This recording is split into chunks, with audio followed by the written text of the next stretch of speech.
Hey guys, I've personally seen many people do multiple mistakes when it comes to mage tanking the High King Maulgar fight, so I figured I'd try to point out some things that you can change in your personal gameplay in order to optimize if you are the mage tank for your raid.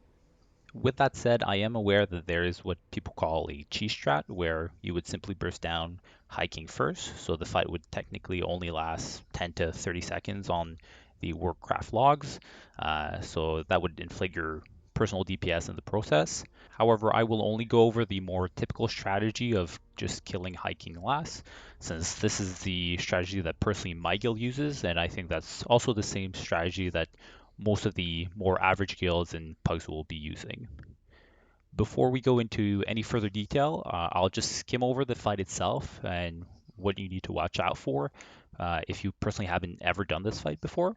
So feel free to skip to the next session if you're already aware of how this fight works. I'll just put some timestamps below. So first off, you'll be tanking Krosh Firehand, who will be the furthest right-hand side mob when you enter the boss room. And he has three abilities, one of which doesn't show up on here, but it's simply a blast wave that does damage to anyone who's in melee range. So you really don't want any of your melees or even yourself go anywhere near him.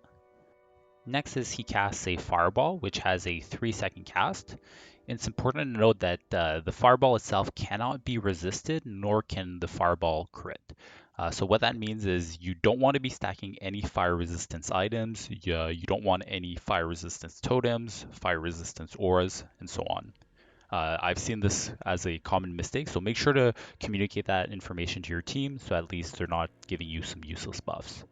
In terms of the damage itself, the fireball can hit anywhere between 8.5 to 9.5 thousand damage per hit. That's unmitigated. The highest I've seen personally in my logs is around 9.6 or 9.7k, so just be aware of that. Lastly, he has a spell shield, which he casts on himself every 30 seconds that gives him a 75% magic reduction buff. The buff itself can be spell stolen, which is why mages are optimal to tank this fight. And the fireball will typically only hit for around 2 to 2.5k once you've spell stolen this spell shield. Let's jump into the important portion of the video, which is your talents, gear, and rotation. For your talents, you don't want to get trapped into running a Deep Frost spec. Now, don't get me wrong, if you're not too confident when it comes to tanking this fight, a Deep Frost can be really helpful since you'll have an additional shield in the form of Ice Barrier, and you can also pick up the Frozen Core talent right here, which gives you a 6% fire spell mitigation. However, this will really hurt your DPS, and you most likely won't do much damage at all. And on top of that, you most likely will have to keep the same spec for the following boss, which is Groll, unless your guild really wants to wait for you to port back, respec, and have you summon back to the raid. And overall, that's really a big time loss. So you'll want to run either Fire Arcane, whatever you typically use as your normal rating spec. For the example that we'll take a look at later on, I'll be using Arcane since that's what I typically use during raids. For your gear setup, many people I've seen are running a few pieces of green cloth gear, the stamina, which is really helpful when you're starting to tank for the first few times. However, you really want to try to eventually change those pieces out for other pieces that have a little bit more spell power, hit, crit, and so on. Some of the more useful pieces will come out of the PvP vendors, whether that's from arenas or just the honor vendors, since those pieces will typically have a high base amount of stamina, and they'll also have a decent amount of your other key stats like spell power, crit, etc. So here's my personal gear setup. Now there's most likely better options out there, but this is what I've been able to get my hands on and I've been using, and it's been working out pretty well. So I have the tier 4 helm, which I like since it gives a decent amount of stam and it has a meta socket as well. I use the neck off of Moros for the hidden stam. There's the cloak from the High King himself. I also use the season 1 chest from the arena vendor, which gives a lot of stamina.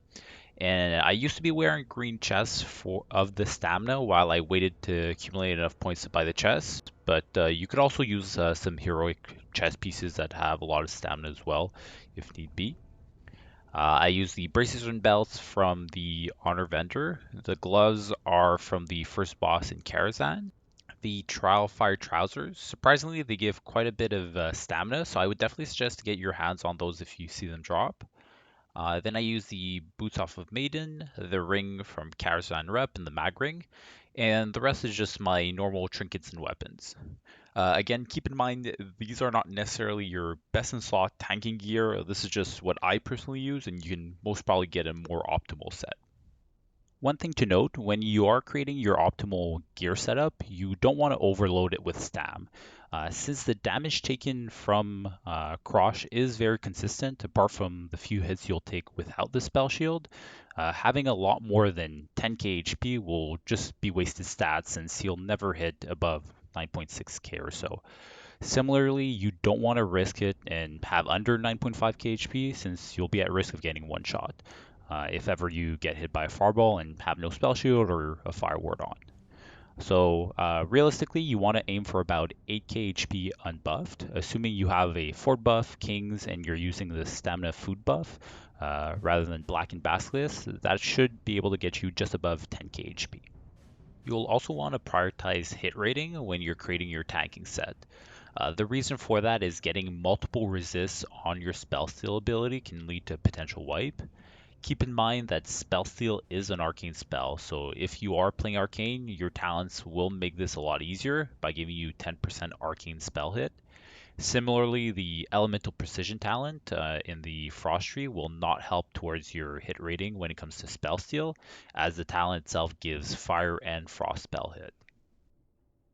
Now we'll take a look at a VOD of one of my most recent raids where I did quite well. I'll be pointing out things that I did well, but also a few things that I could have improved on that you could also implement in your own raid. For the pull, pretty basic stuff. I use a fireball in order to start the pull since I have reduced threat built into my talents for arcane spells as well as frost spells. And on top of that, I have a bigger range on Fireball compared to Arcane Blast and Frostballs. So it just makes it a lot safer to pull with Fireball without a risk of aggroing due to proximity. You'll also want to be the one starting the pull, or else there's always the risk that Krosh starts casting a Fireball onto one of your healers or even ranged DPS before you can get aggro onto him. And then things can get really ugly really quickly. As you can see here, I opt to use my Presence of Mind plus a second Fireball before I even start running back. So this is a pretty big mistake since ideally you'd want to use Presence of Mind as you're running in order to get an instant cast off and also use it on Arcane Blast because you want to start stacking your Arcane Blast debuff as soon as possible. Right here, I decided to use my Icy Veins and all my cooldowns as soon as I finish casting my first Arcane Blast. What would have been a better use of my cooldowns is if I have used them after I've finished casting my third Arcane Blast. So that way my debuff would have been fully stacked and I would have been able to cast more Arcane Blasts within that cooldown window. One of the bigger mistakes that occurred during this fight, if you haven't noticed it already, is that while I do have a shaman in my group, it seems I'm slightly out of range of the totem buffs. So I'm losing out on 3% spell hit, 3% spell crit, and some mana regen as well.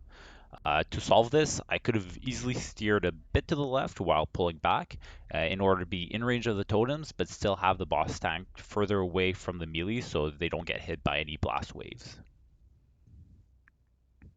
Here I tried canceling my cast to spell steal the spell shield before I got hit, but I really didn't time it all too well, and I still took the full brunt of the damage. A better play here would have been simply finish my cast and then spell steal the shield. Lastly, two big mistakes that happened towards the latter part of this fight is I didn't call for any innervates until I realized I had virtually no more mana, which essentially forced me to waste some time getting a few ticks off of Evocate as well. And we also used Bloodlust towards the end of the fight, meaning I did not have Bloodlust active when I used both my Icy Veins, Arcane Power, and Trinkets. So this is actually a pretty big DPS loss that ideally should be avoided. To summarize, the things that I think I did relatively well during this fight, first is have enough stamina to tank fireball hits without ever being in danger of dying, while also having a decent amount of raw offensive stats, as well as I've used my Icy Veins early in the fight in order to mitigate the spell pushback from Krosh. A few things that I could have improved on based off of this video. Make sure to be in totem range when you pull back Crosh. This is a pretty big one and would have resulted in a decent DPS increase. Also call for an innervate early, so don't wait till the last minute like I did. Just make sure you have enough mana to last the whole fight. And lastly, try to avoid canceling any spell casts. It is something that's quite minor, however, it is something that can be improved on, and overall, if you are able to work on it, it will definitely increase your overall DPS. So that sums up my guide on tanking the High King Maulgar fight. Hopefully you guys learned a few things and will use some of these tips in your own gameplay in the future. If you liked this video, make sure to leave a thumbs up on the video, and if you enjoyed this type of content, make sure to subscribe. I'll be making more videos and raid reviews like this in the future. Thanks again everyone for watching, and I'll see you guys in the next one.